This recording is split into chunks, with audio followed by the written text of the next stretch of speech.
Welcome back. This is the second part of the three-part series called Learning Something New Candombe.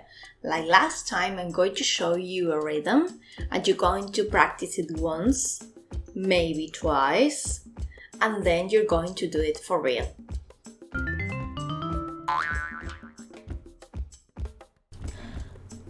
For this workshop, you'll need 2 markers. Now I'm going to teach you a rhythm called Candombe.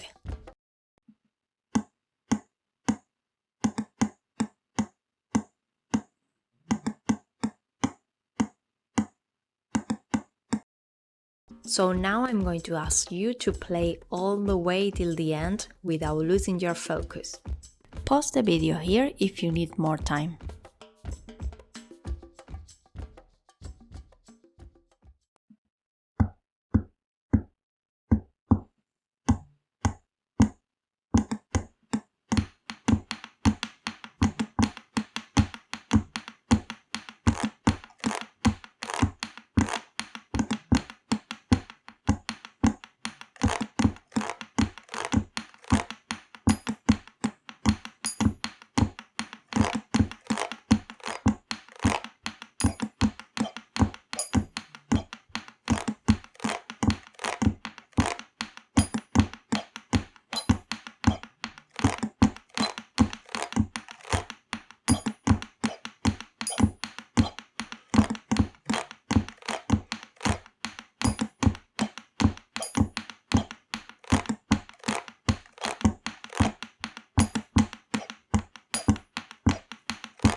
Well done, you finished the second part of the series, so if you want something really challenging, you can go to our next video.